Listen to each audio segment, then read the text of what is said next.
Ya, Polito.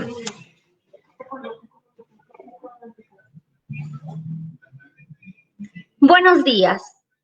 Soy Luz Kelly Victoria Núñez Romero, especialista legal de la SUNAFIL en la Intendencia Regional de Cajamarca. Les doy la bienvenida a este espacio creado por SUNAFIL para compartir temas de suma importancia en el ámbito laboral para la lucha contra el COVID-19. En esta oportunidad vamos a desarrollar el tema verificación del cumplimiento e implementación del plan de vigilancia, prevención y control del COVID en el centro de trabajo. Espero contar con su activa participación. Pueden colocar sus comentarios o preguntas respecto del tema en la zona de comentarios de la presente conferencia. Voy a compartirles pantalla para que puedan visualizar la información que vamos a desarrollar el día de hoy.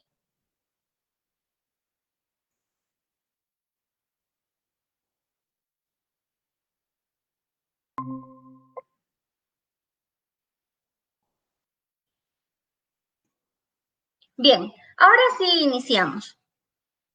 El tema, verificación del cumplimiento e implementación del Plan para la Vigilancia, Prevención y Control del COVID-19 en el trabajo. Dentro del marco que nos toca vivir dentro de la pandemia que está atravesando nuestro país y el mundo, el gobierno central ha tenido a bien emitir una serie de normativa relacionada a la lucha contra la propagación del virus COVID-19.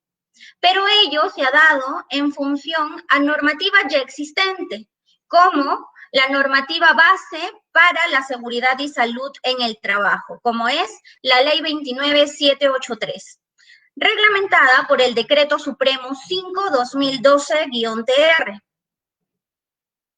En función a esta normativa, se han emitido normas sectoriales, como la del Ministerio de Salud, y la resolución eje del desarrollo del tema que vamos a presentar el día de hoy. Es importante que ustedes tengan en cuenta, y es posible, puedan agenciarse de este cuerpo normativo, esta resolución ministerial número 448/2020 del Ministerio de Salud, que aprueba el documento técnico Lineamientos para la vigilancia de la salud de los trabajadores con riesgo de exposición al COVID-19. Luego de emitida esta resolución por el Ministerio de Salud que establece estos lineamientos, la Superintendencia Nacional de Fiscalización Laboral ha aprobado un protocolo, el número 5 de este año, 5/2020, al cual se le ha denominado Protocolo sobre el ejercicio de la inspección del trabajo dentro del marco de la declaratoria de emergencia sanitaria y nacional por las graves circunstancias que afectan las actividades laborales y económicas a consecuencia del coronavirus COVID-19 dentro del territorio nacional.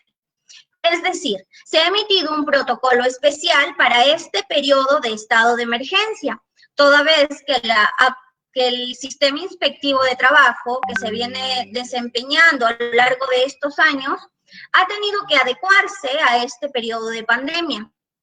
Este protocolo es de aplicación obligatoria a nivel nacional por todos los órganos y dependencias del sistema inspectivo de trabajo para prevenir la propagación del coronavirus en el territorio nacional.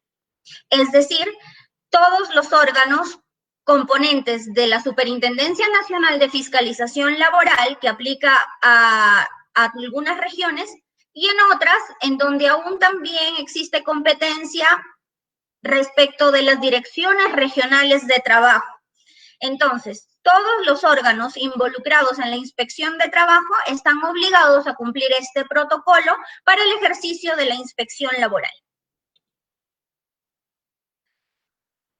Básicamente, este protocolo establece que durante el plazo de vigencia de la declaratoria de emergencia sanitaria y nacional, la inspección de trabajo va a ejercer sus funciones de manera presencial, pero también de manera virtual, para garantizar la integridad y la salud de todos los trabajadores integrados en el sistema de inspección de trabajo. Estas funciones, especialmente la modalidad virtual, la va a desempeñar a través de los medios de sistemas de comunicación electrónica y mediante el uso de tecnologías de la información y la comunicación, especialmente para garantizar el cumplimiento de aquellas medidas excepcionales y temporales que han sido emitidas por el gobierno central para prevenir la propagación del coronavirus. Dentro de ellas, uno de los procedimientos más relevantes que se han suscitado en este periodo de pandemia es, por ejemplo, la realización, la autorización de la medida extraordinaria de suspensión perfecta de labores. Para poder realizar todo el procedimiento de autorización de la solicitud de autorización de suspensión perfecta de labores, el sistema de inspección de trabajo ha utilizado estos medios tecnológicos para realizar la verificación de la documentación presentada por los empleadores para acreditar las causales alegadas.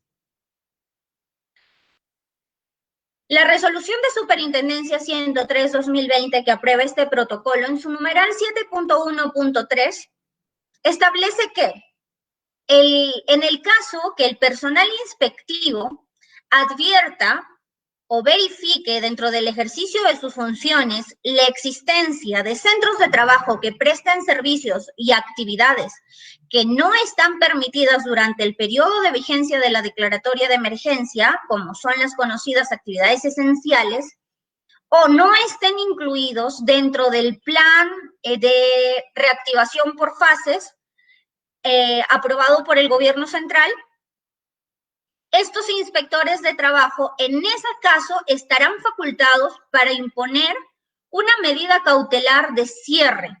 Esta medida cautelar de cierre se puede aplicar al área que se encontró funcionando dentro del centro de trabajo o a todo el establecimiento, de acuerdo a las características y condiciones específicas que haya podido verificar el inspector de trabajo. Ahora bien, ¿qué se busca con toda esta normativa específica emitida dentro del marco del estado de emergencia? Principalmente, la prevención y gestión de la enfermedad producida por el COVID-19. Asimismo, de encontrarse o de hallarse algún incumplimiento a esta normativa, determinar la responsabilidad administrativa, civil y penal derivándolos a los órganos competentes de aquellos que incumplan esta normativa. La adecuación de diversas normas y directivas nacionales e internacionales, pues tengamos en cuenta que muchos organismos internacionales vinculados a la lucha contra esta pandemia emiten directrices, recomendaciones que muchos gobiernos generalmente están aplicando para tener uniformidad al momento de establecer las políticas de gobierno que favorezcan la prevención, control del coronavirus.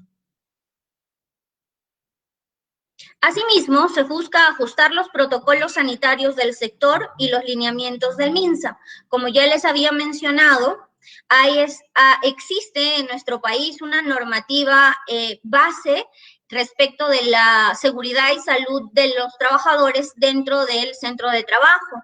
Ahora, toda esta normativa ha tenido que adaptarse a las exigencias del estado de emergencia en el que nos encontramos para poder luchar idóneamente contra este virus. Asimismo, vamos a tratar más adelante respecto a la obligatoriedad y de la responsabilidad que tienen los empleadores de salvaguardar la integridad no solo de sus trabajadores, sino también de aquellas personas que están bajo las modalidades formativas laborales, como son los practicantes, personas que por uno u otro motivo llegan al centro de trabajo o de los mismos proveedores. El ámbito de aplicación de toda esta normativa que se desarrollará principalmente de la Resolución Ministerial 448/2020 MINSA son todas las personas jurídicas que desarrollan actividades económicas, es decir, todos los sectores están obligados a cumplimiento de los lineamientos para la vigilancia, prevención y control de la salud de los trabajadores con riesgo de exposición al COVID-19, tanto en el sector público como en el sector privado. Estos lineamientos aplican a todos los centros de trabajo. Recordemos eso y tengámoslo muy claro. Las instituciones públicas y privadas, para el reinicio de sus actividades y para las que vienen realizando la prestación de servicios y bienes esenciales durante el estado de emergencia, conforme lo ha establecido el Poder Ejecutivo, tienen que aplicar obligatoriamente estos 7 lineamientos que vamos a desarrollar a continuación. Previo al inicio de las labores, todo empleador está obligado a implementar dichas medidas para garantizar la seguridad y salud en el trabajo, cuya finalidad es esencialmente la preventiva, que es un principio rector de la seguridad y salud en el trabajo. La Resolución Ministerial 377-2020 MINSA autoriza para el reinicio de las actividades el registro de manera digital y automática del Plan para la Vigilancia, Prevención y Control del COVID en el trabajo, que es un instrumento escrito físico que tiene que registrarse en el Sistema Integrado para el COVID-19, más conocido como SIS-COVID-19, que todo empleador tiene que conocer, puesto que es un requisito, una obligación esencial para la reactivación de sus actividades, el reinicio de sus actividades. Este registro se hace en este sistema especialmente creado por el Ministerio de Salud y se actualizará de acuerdo a los supuestos del artículo 2 de la Resolución Ministerial 448-2020 del Ministerio de Salud. Dichos requisitos básicamente versan cuando se haya realizado alguna modificatoria en las actividades que desempeña la empresa, lo que daría lugar a la actualización de este plan, porque téngase a bien saber de que este plan va a ser elaborado por el Sistema de Seguridad y Salud en el trabajo de la empresa de acuerdo a las actividades que desarrolla en ese momento. Si a futuro la empresa modifica estas actividades, entonces es una de las causales principales de actualización de ese instrumento, que es el Plan para la Vigilancia. Todas estas actualizaciones, también el registro del plan en el SIS-COVID, es fiscalizable posteriormente por SUNAFIL. Toda empresa que conste hasta con 5 trabajadores que no se encuentren incluidas dentro del Decreto Supremo 0398 del Ministerio de Salud, podrá cumplir con la obligación de registrar su plan mediante el formato simplificado. Este formato lo proporciona el anexo 6 de la Resolución Ministerial 448-2020 MINSA. Ese Decreto Supremo 0398 SA establece las normas técnicas para la implementación del seguro complementario de trabajo de riesgo. Es decir, aquellas empresas con hasta 5 trabajadores que no se encuentren obligadas a implementar el seguro complementario de trabajo de riesgo podrán registrar su plan a través del formato simplificado, de acuerdo al anexo 6, repito, de la Resolución Ministerial 448-2020 MINSA. Espero que este punto quede bastante claro, porque lo que se busca es que la empresa haga a detalle y de manera certera basándose en las actividades que realmente desarrolla dentro de su centro de trabajo, el plan para la vigilancia, prevención y control del COVID, porque este plan debe evidenciar, los controles efectivos que se van a implementar en el centro de trabajo para evitar la propagación del virus. Entonces, lo recomendable es que todas las empresas implementen su plan, pero la resolución ministerial da esta salvedad. Solo aquellas empresas que cuenten hasta con 5 trabajadores máximo y que no estén incluidos dentro de este decreto supremo, es decir, no estén obligadas a implementar su seguro complementario de trabajo de riesgo, a presentar el formato simplificado. Más adelante vamos a ver la estructura del plan, que no es muy complicado y que básicamente tiene que reflejar la realidad del centro de trabajo. Ya lo habíamos mencionado, de acuerdo al artículo 2 de la resolución ministerial 448, este plan no es definitivo, es actualizable, es modificable de acuerdo a las variantes que tenga o que surjan en el transcurso del tiempo dentro de las actividades desarrolladas por cierta empresa. Siempre que se haya producido una modificación en los procedimientos obligatorios de prevención del COVID-19 o en los procedimientos obligatorios para el regreso y reincorporación del trabajo, también se tendrá que modificar este plan. Ustedes saben, como podemos observar casi todos los días, el gobierno central emite normativa actualizada, modificando de acuerdo a la evolución de la pandemia, a la evolución del control del virus. Se va emitiendo nueva normativa que va modificando estas resoluciones ministeriales, decretos supremos, decretos de urgencia. Entonces, ante ese panorama, también es una causal, también genera una causal de actualización de nuestro instrumento, del instrumento que estamos informándonos el día de hoy. El plan para la vigilancia, prevención y control es un instrumento actualizable, modificable de acuerdo a la evolución del estado de emergencia, el control del virus, las condiciones para la reactivación de las actividades en las que se encuentran comprendidas las diferentes empresas, y así como la modificación de las actividades dentro del centro de trabajo. El plan para la vigilancia, prevención y control del COVID-19 en el centro de trabajo se elabora en todo centro laboral, como ya habíamos visto, público, privado, de todo sector económico. A través del servicio de la seguridad y salud en el trabajo es el que desarrolla este plan, lo elabora, lo estructura de acuerdo a los lineamientos establecidos por la norma técnica y lo remite al comité o supervisor de seguridad y salud en el trabajo de la empresa.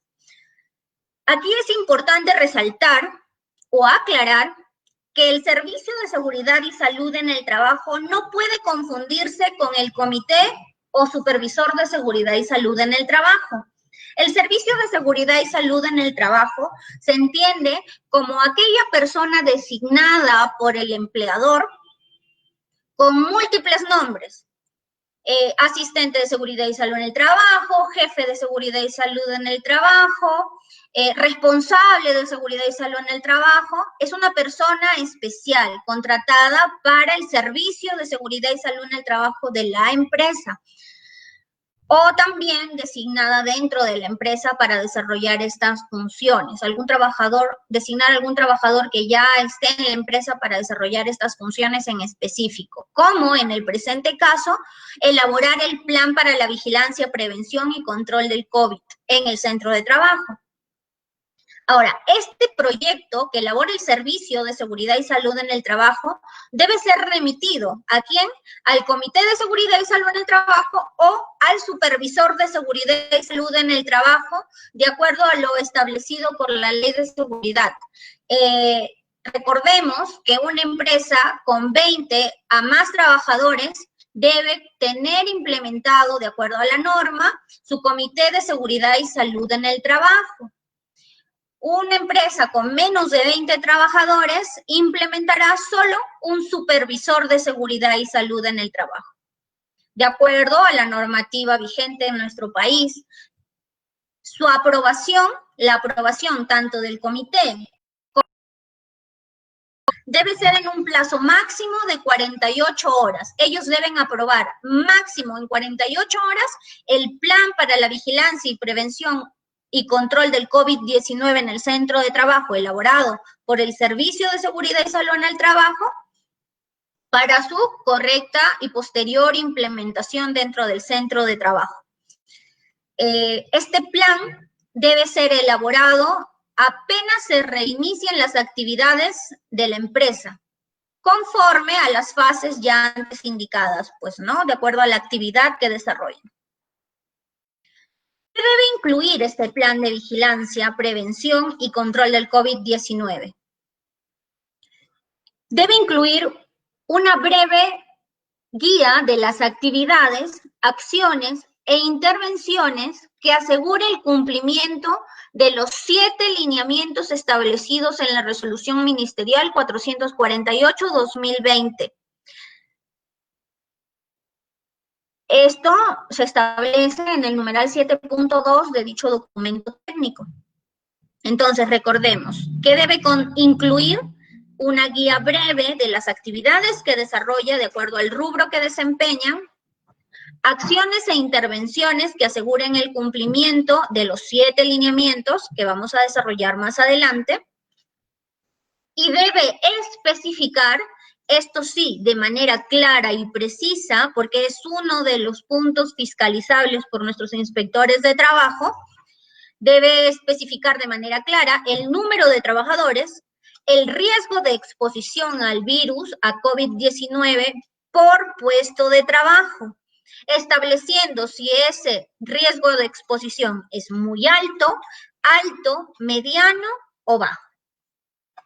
Esta clasificatoria lo encontramos también en la Resolución Ministerial 448-2020, en el que nos explica de manera clara cuándo vamos a considerar que el riesgo de exposición al COVID-19 de uno de nuestros trabajadores es bajo, mediano, alto o muy alto. El riesgo es bajo cuando los trabajadores con un riesgo de exposición requieren contacto con personas que se conozca o se sospeche que están infectados con SARS-CoV-2, COVID-19, así como en el que no se tiene contacto cercano y frecuente a menos de 1 metro de distancia con el público en general, o en el que se pueda usar o establecer barreras físicas para el desarrollo de la actividad laboral. Cuando estamos frente a esta situación, el riesgo de exposición de ese trabajador es considerado por la norma técnica como nivel bajo. El riesgo de mediana exposición incluye a los trabajadores que requieren contacto cercano y frecuente a menos de 1 metro de distancia con el público en general, y que por las condiciones en el que se realiza no se puede usar o establecer barreras físicas para dicho trabajo. Entonces allí estamos frente a un riesgo de exposición mediano. Riesgo de exposición alto incluye a aquellos trabajadores que tienen potencial exposición a casos sospechosos o confirmados de COVID-19. Es decir, aquellos trabajadores que tienen exposición o contacto con personas que presentan síntomas o que siendo asintomáticos tienen una prueba positiva confirmando la infección del virus. U otro personal debe ingresar los trabajadores que deben ingresar a los ambientes o lugares de atención de pacientes COVID, pero que no se encuentran expuestos a aerosoles en el ambiente de trabajo. Es decir, pueden estar contenidos dentro del riesgo de exposición alto los trabajadores de limpieza, por ejemplo, de un centro hospitalario que tiene atención a pacientes COVID. En el riesgo muy alto de exposición únicamente están comprendidos los casos sospechosos, los trabajadores que tienen contacto con casos sospechosos y o confirmados de COVID-19 expuestos a aerosoles en el ambiente de trabajo, como por ejemplo los médicos tratantes de los pacientes COVID dentro del centro de salud o centro hospitalario. Después de haber aclarado esta diferenciación de los niveles de exposición, también se debe especificar en este plan las características de vigilancia, prevención y control por riesgo de exposición a SARS-CoV-2 o COVID-19.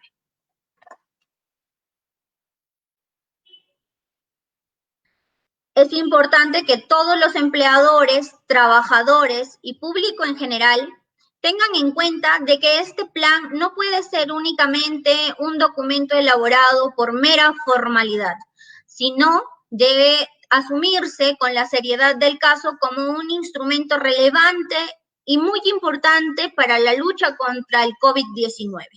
Es por ello que los empleadores tienen la obligación de registrarlo en el Ministerio de Salud, en el SISCOVID, a través de correo electrónico. La dirección la pueden visualizar en pantalla, empresa@minsa.gov.pe, a través del cual van a obtener su constancia de registro de su plan. Asimismo, será accesible a las entidades de fiscalización. Al enviar el empleador su plan a este correo electrónico establecido por el Ministerio de Salud para su registro, este plan ya va a estar sujeto a fiscalización de las entidades competentes, como son Sensopas, Su Salud y Sunafil, entre otras. Debemos recordar que constituye un instrumento que permite la fiscalización posterior de su cumplimiento. Es decir, no basta solo con crear el plan, sino implementarlo. Como les había mencionado anteriormente, este plan tiene como finalidad desarrollar los lineamientos establecidos por la Resolución Ministerial 448-2020, que son 7, y tienen que implementarse en el siguiente orden. El primer lineamiento es el lineamiento de limpieza y desinfección de los centros de trabajo. El segundo lineamiento, la evaluación de la condición de salud del trabajador previo al ingreso al centro de trabajo, cuando dichas actividades se hayan reactivado. El tercer lineamiento corresponde al lavado y desinfección de manos obligatorio, número de lavabos que debe tener el centro de trabajo, el alcohol en gel que debe proporcionar a sus trabajadores y el esquema de monitoreo de dichas actividades. Es decir, no basta solo con poner un depósito para que los trabajadores que ingresen al centro de trabajo y otras personas, como ya habíamos indicado, visitantes, proveedores, personas sujetas a modalidades formativas laborales, únicamente se laven las manos, sino que tiene que haber un registro y este registro va acompañado de la toma de la temperatura al momento de ingresar al centro de trabajo. Todas estas acciones que se están realizando y que de repente muchos hemos podido visualizar, inclusive ser partícipes al momento de asistir a una entidad pública, a realizar un trámite, a una empresa, a solicitar un servicio, de repente de que nos tomen la temperatura, nos proporcionen alcohol en gel o nos indiquen que debemos lavarnos las manos, como se ha visto en muchos centros comerciales también. No es ocurrencia del responsable del centro de trabajo, sino es un lineamiento establecido por una norma técnica que tiene una finalidad, como ya lo hemos indicado, el control, la prevención y el manejo del contagio del COVID-19. La intención es evitar mayores contagios y controlar la pandemia, para que así se puedan reactivar mayor cantidad de sectores económicos. Las También debe contener de manera clara el lineamiento de sensibilización de la prevención del contagio en el centro de trabajo. Todas esas acciones, como ya les había indicado, están direccionadas a la prevención del contagio. El quinto lineamiento versa sobre las medidas preventivas de aplicación colectiva, es decir, el distanciamiento social, la cantidad de personal que debe estar dentro del centro de trabajo. El sexto lineamiento, las medidas de protección personal, es decir, el otorgamiento de equipos de protección personal, como las mascarillas, guantes, caretas, dependiendo de las actividades que desempeña el trabajador. Y finalmente, el lineamiento número 7, respecto de la vigilancia de la salud del trabajador en el contexto del COVID-19. En este lineamiento tiene una participación activa el responsable de la seguridad del Servicio de Seguridad y Salud en el Trabajo y los integrantes del Comité de Seguridad y Salud en el Trabajo o el Supervisor de Seguridad y Salud en el Trabajo. El empleador tiene que implementar los servicios de un médico ocupacional o de un enfermero ocupacional que esté haciendo constante control de la sintomatología y del estado físico de los trabajadores que están prestando servicios presenciales y también trabajo remoto, para evitar que estos trabajadores, por desconocimiento, puedan generar contagios dentro del centro de trabajo si es que presentasen algún síntoma, ¿verdad? Se establece el proceso de regreso al trabajo, como ya lo estableció el gobierno central a través de las fases de reactivación económica.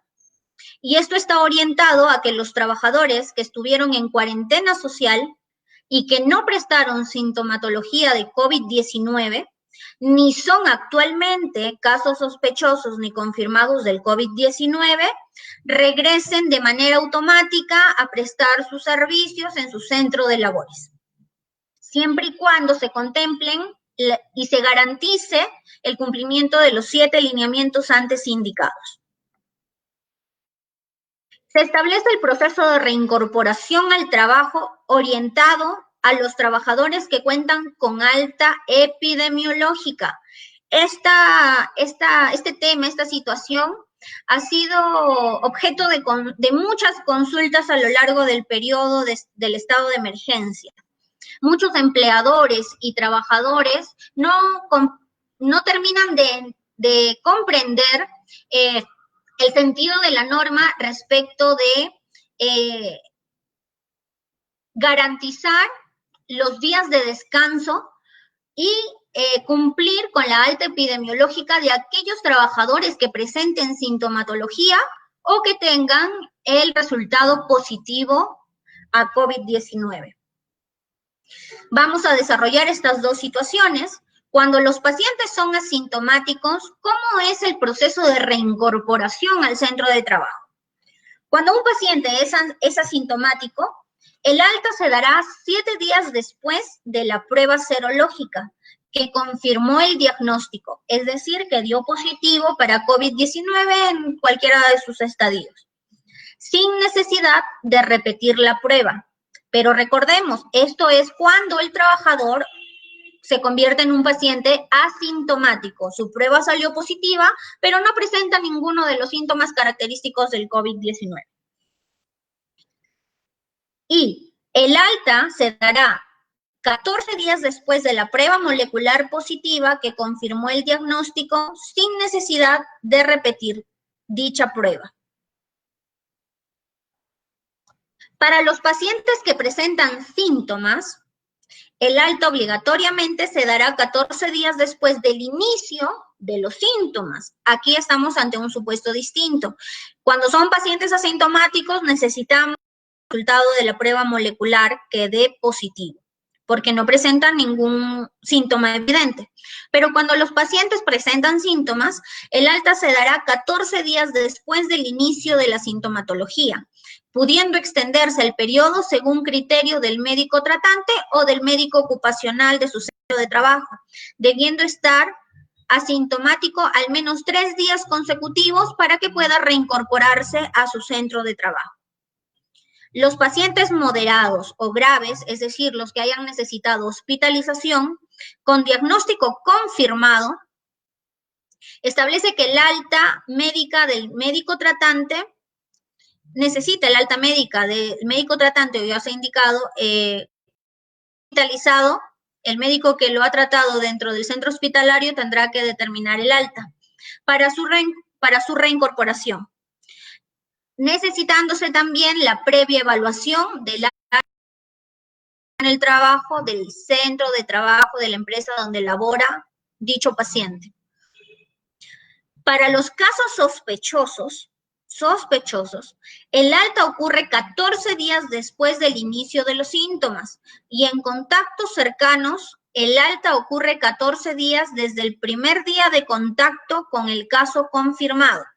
Es decir, en un centro de trabajo, al trabajador A se le diagnosticó COVID-19.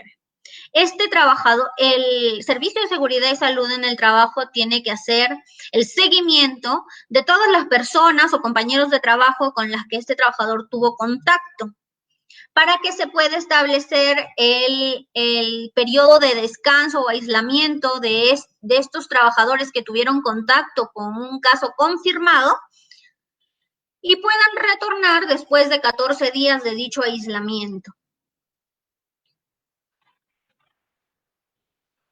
Para continuar, la revisión y reforzamiento de las capacidades establece que los trabajadores en proceso de regreso y reincorporación al trabajo, con puestos y con actividades que impliquen una probabilidad elevada de generar causas directas de daño a la salud del trabajador como consecuencia de haber dejado de laborar por el aislamiento social obligatorio o responsabiliza directamente al empleador para brindar la revisión, actualización y reforzamiento de las funciones técnicas que haya desarrollado este trabajador antes del inicio del estado de emergencia y aislamiento social obligatorio.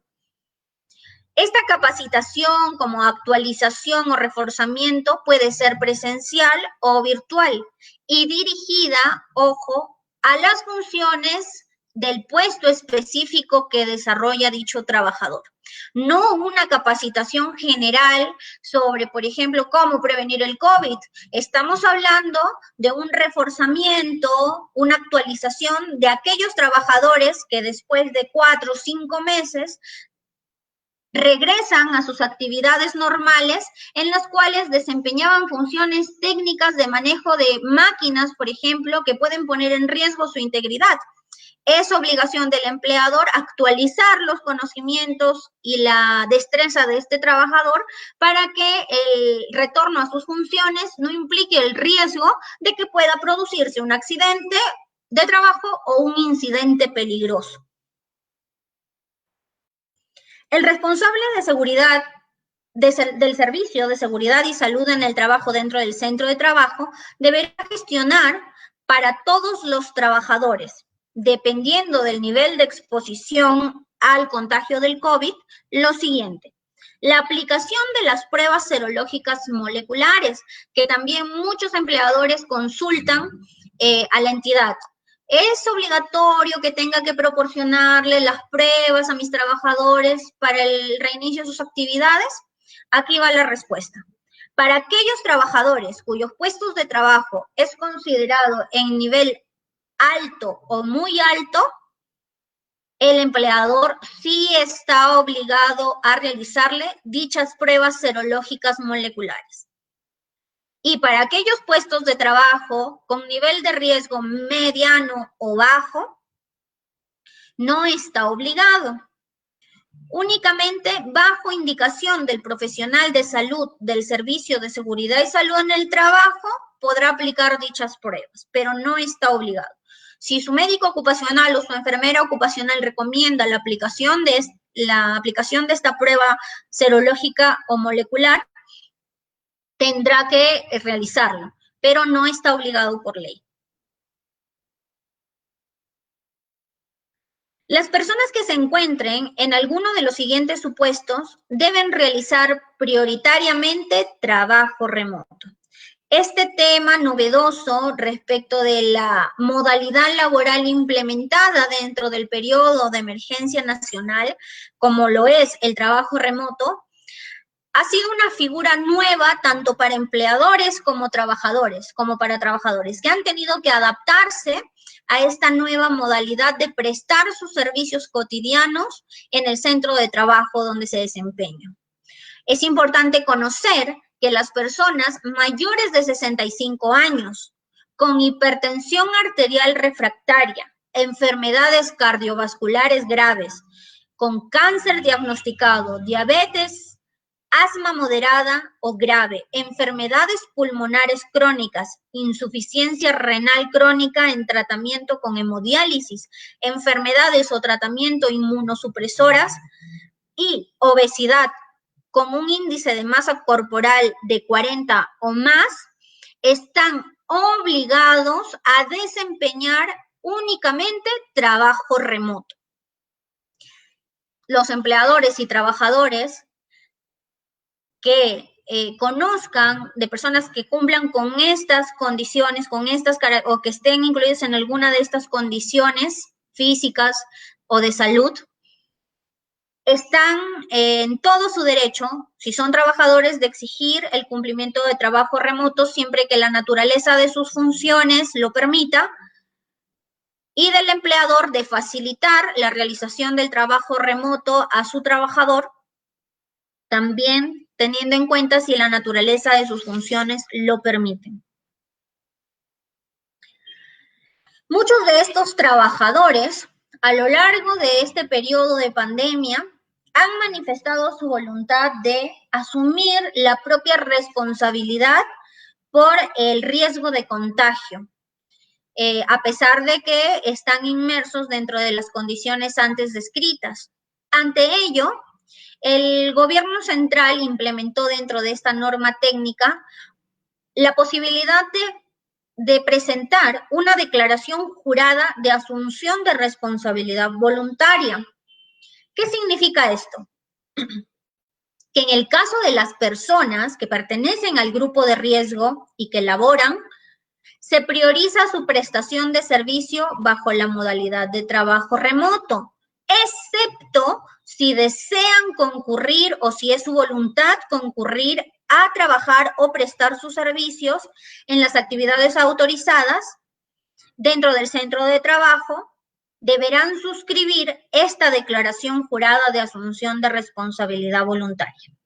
No obstante, en ningún caso se admite que se pueda ejercer algún tipo de coacción por parte del empleador para que firmen este documento de asunción de responsabilidad voluntaria, lo que incluye, pero no limita, supeditar la firma respectiva a la amenaza o a la coacción de que se mantenga o no el vínculo laboral y la prestación de servicios si es que firmara o no dicha declaración jurada.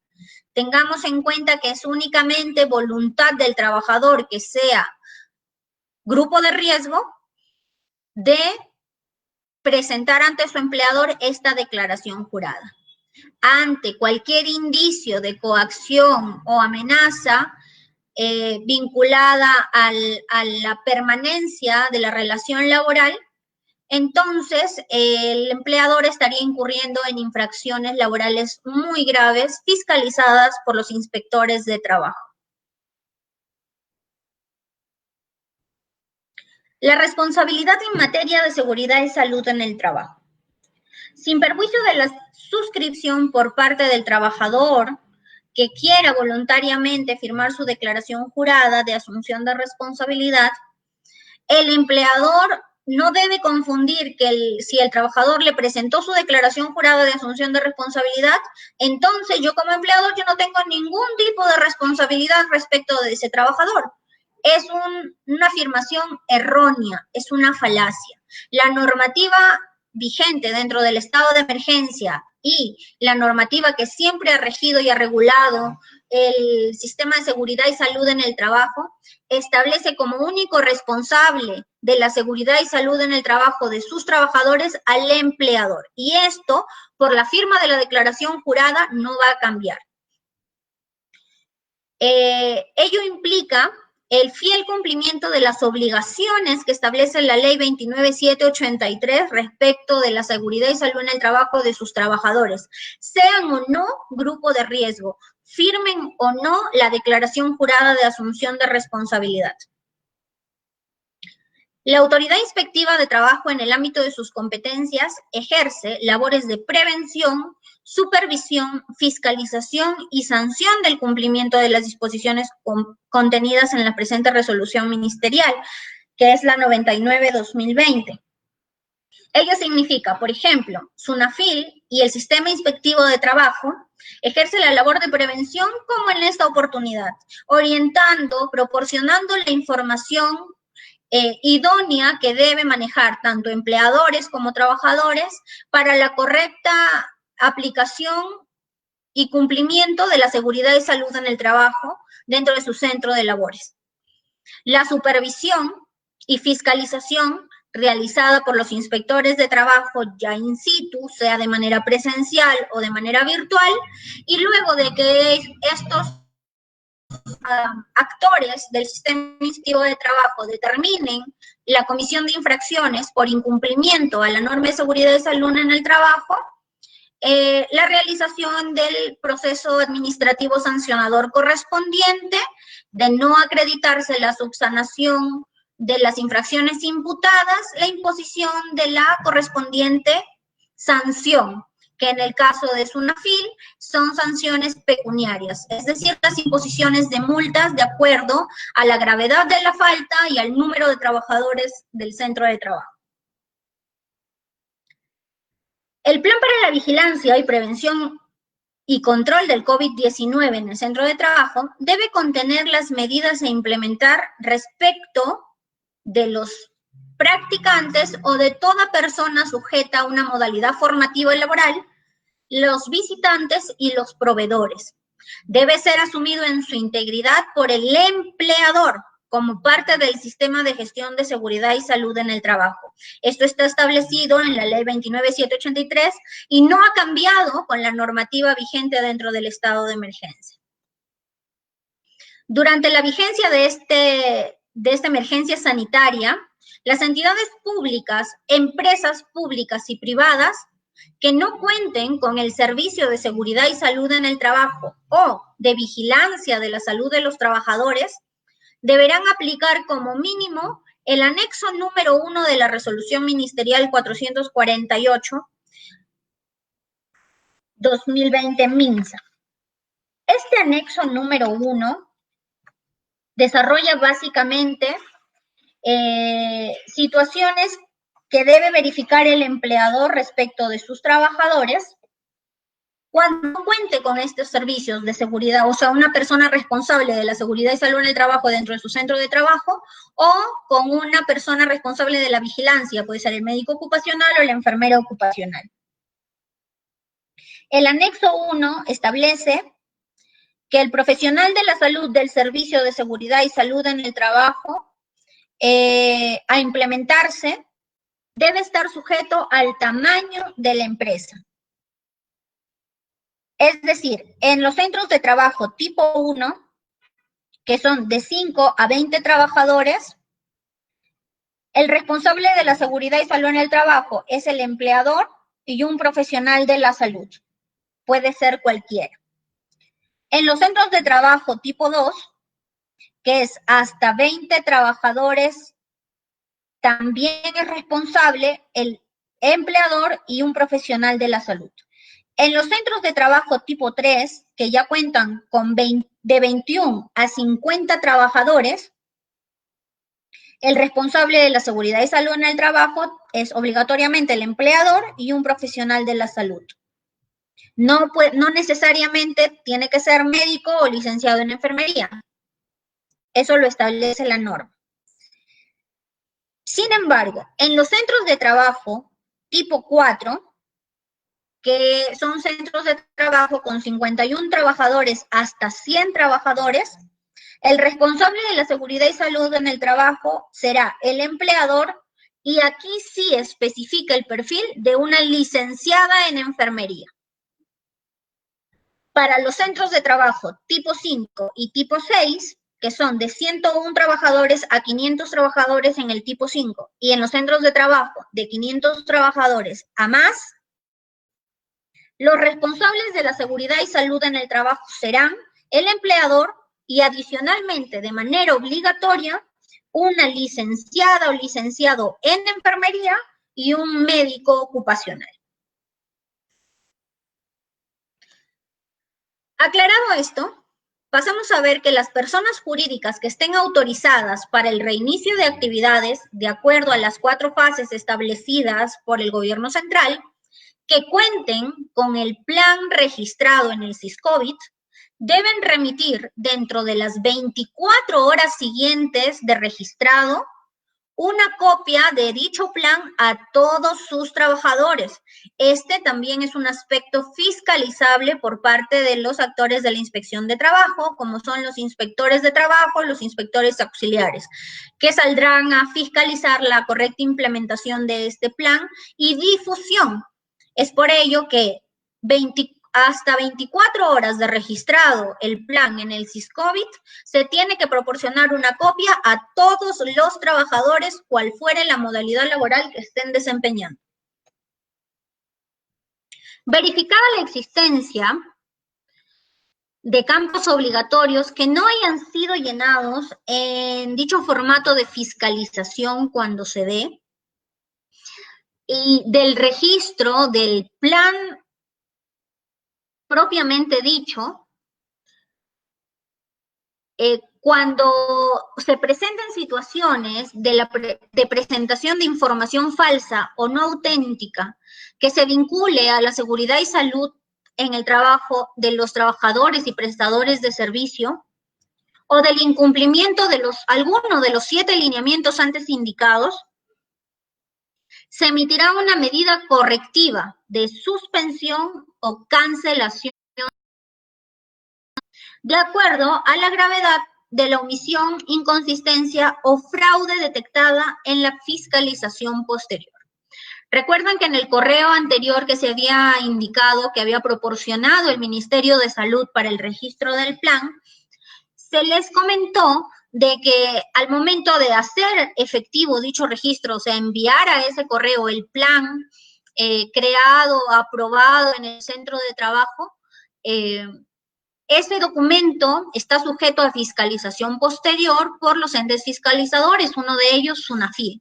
Si SUNAFIL recolecta, por ejemplo, los planes registrados en el mes de septiembre-octubre para su verificación y revisión y detecta que el empleador no ha contemplado alguno de los lineamientos o detecta que el empleador ha proporcionado información falsa, no auténtica, vinculada con la seguridad y salud de los trabajadores, entonces el inspector de trabajo emitirá el acta de infracción correspondiente, detallando la omisión grave o la inconsistencia grave. Asimismo, de configurarse la presunción de la comisión de algún delito, remitirá copias e informará a los órganos competentes para la determinación de dicha responsabilidad. Ahora sí, vamos a relacionarnos, a familiarizarnos con la estructura de este plan. Este plan tiene una estructura fácil de adaptar al centro de trabajo, con datos básicos y específicos que deben ser consignados de manera clara. La primera parte del plan para la vigilancia, prevención y control del COVID-19 en el centro de trabajo presenta los datos de la empresa o entidad pública, los datos del lugar de trabajo, los datos del servicio de la seguridad y salud de los trabajadores, Es decir, la nómina de profesionales que están a cargo de este servicio, como ya lo habíamos indicado antes, que puede ser una persona contratada especialmente para estas funciones, al cual pueden denominar asistente de seguridad y salud en el trabajo, jefe de seguridad y salud en el trabajo, responsable, médico ocupacional, cualquier fuera la profesión o designación del cargo que se le asigne a esta persona del servicio de seguridad y salud en el trabajo, que debe ser distinta, recordemos, a los integrantes del Comité de Seguridad y Salud en el Trabajo o al responsable de ser supervisor de seguridad y salud en el trabajo, que tiene sus propios mecanismos de designación. En un cuarto punto, consideramos la nómina de trabajadores por riesgo de exposición a COVID. En este punto también se fiscaliza que el empleador declare de manera veraz y clara la cantidad de trabajadores y personas que presten servicios dentro del centro de trabajo, sea que estén sujetos a modalidades formativas laborales o que tengan un vínculo laboral propiamente dicho, especificando el tipo de documento, el régimen laboral y la modalidad de trabajo. Si están desarrollando trabajo presencial, trabajo remoto. En el quinto punto encontramos las responsabilidades para el cumplimiento del plan. En el sexto punto, el presupuesto y proceso de adquisición de los insumos para el cumplimiento de dicho plan. Se tiene que detallar la forma en la que se va a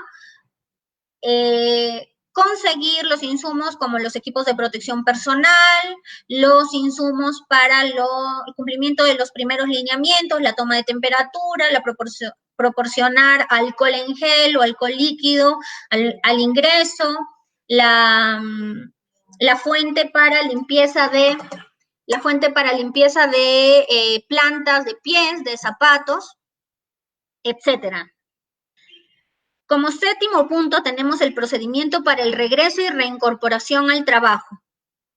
Este flujograma tiene que estar adecuado y adaptado al centro de trabajo y a las actividades que desempeña, desde el ingreso del trabajador al centro de trabajo hasta el protocolo de salida, luego de culminadas las labores.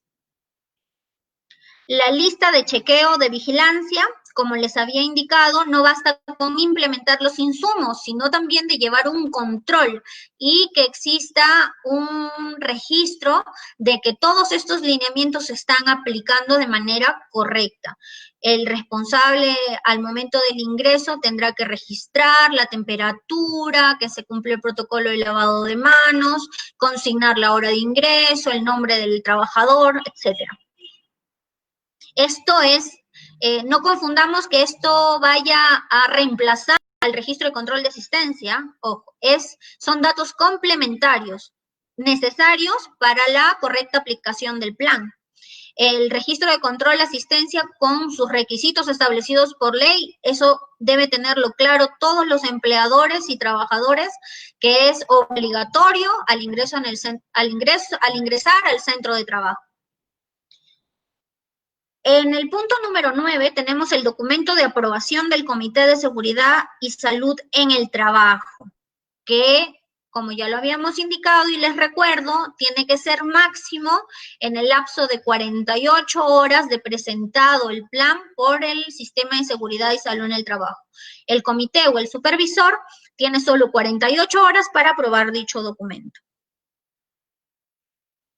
Para el proceso de verificación de todos estos puntos y del cumplimiento estricto de la creación e implementación del plan, Sunafila ha implementado este proceso de verificación que puede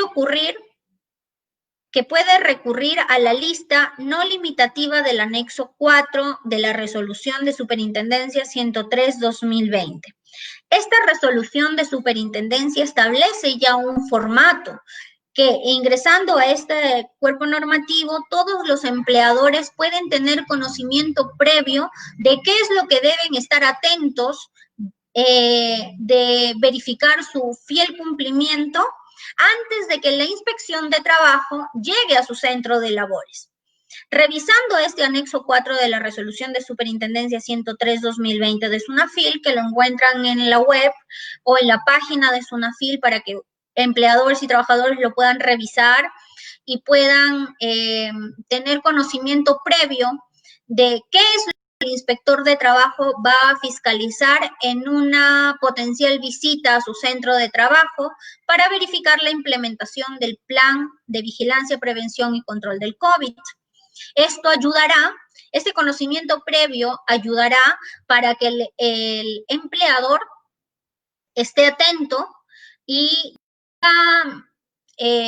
implementado de manera eficiente todos estos lineamientos y obligaciones a fin de evitar la posterior de repente sanción por algún tipo de incumplimiento que se pudo evitar. Finalmente, podemos concluir esta exposición recordándoles que SUNAFIL está a su disposición a través de sus redes sociales, de sus canales de consulta, de sus líneas telefónicas, las cuales respecto de la Intendencia Regional de Cajamarca las podrán encontrar en esta misma cuenta de Facebook. Se presta el servicio de orientación laboral. Se presta el servicio de orientación laboral, consulta de trámites, también a través de la línea telefónica. Estos números de celulares se encuentran publicados en la página web, en la página de Facebook y en la puerta principal de la sede de SUNAFIL, ubicado en Girón Silva Santisteban 183, Distrito y Provincia de Cajamarca.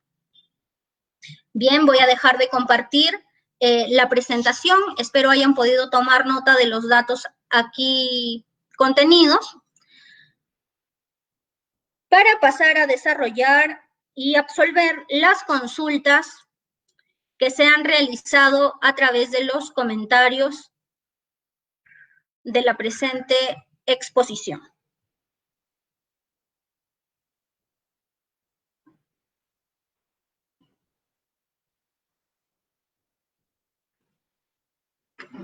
Bien.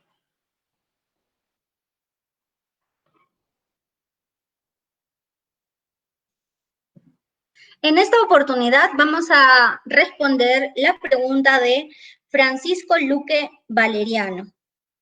Buenos días, nos dice, una consulta. ¿Cómo debería proceder mi papá si la empresa empleadora no le paga el descanso médico por COVID-19? Se contagió en julio del 2020, mientras trabajaba en cierta empresa del distrito de Islay, departamento de Arequipa.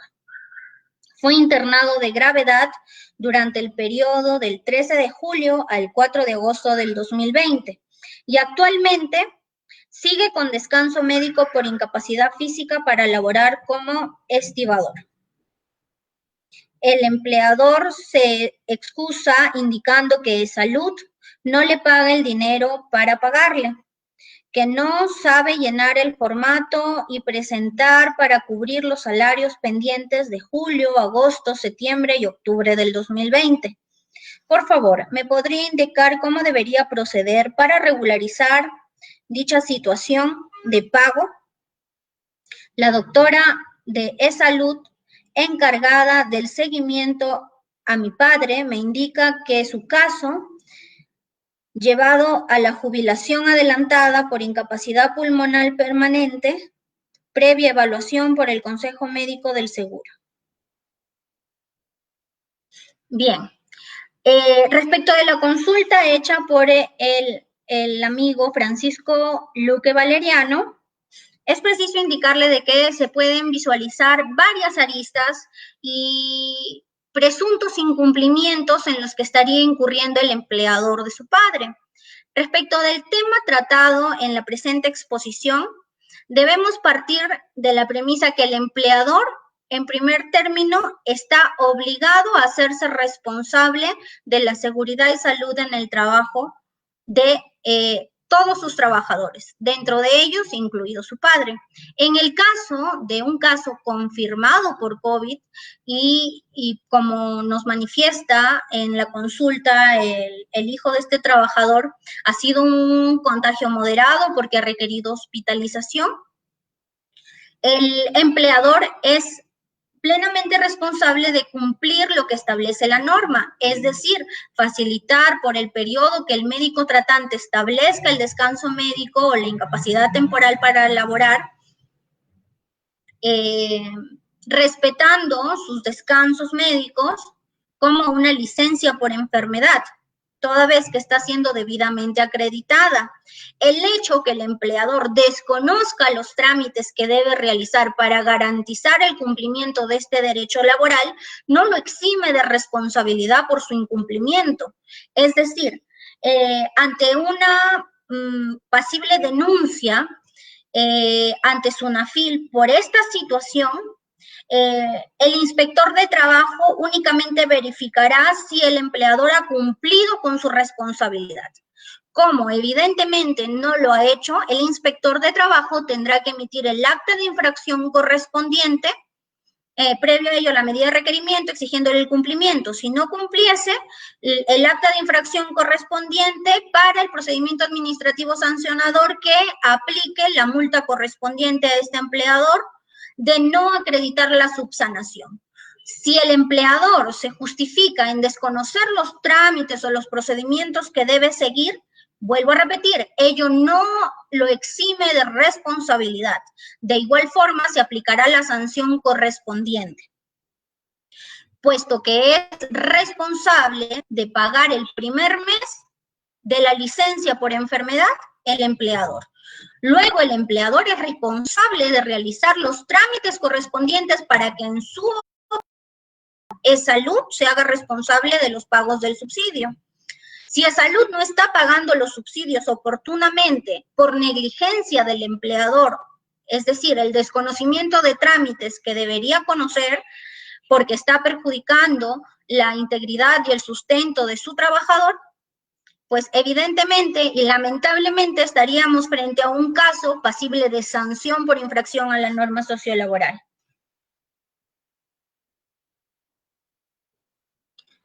Bien, amigos, esa ha sido una consulta amplia que hemos podido desarrollar. No hemos tenido más preguntas. Esperamos que sigan participando activamente de las conferencias y transmisiones en vivo que realiza SUNAFIL a través de sus canales virtuales y redes sociales, con la única finalidad de informar y de proporcionar conocimiento tanto a empleadores, trabajadores y público en general en el marco del estado de emergencia sanitaria que estamos viviendo y la lucha contra el COVID-19. Me despido agradeciendo su gentil atención. Hasta una próxima oportunidad.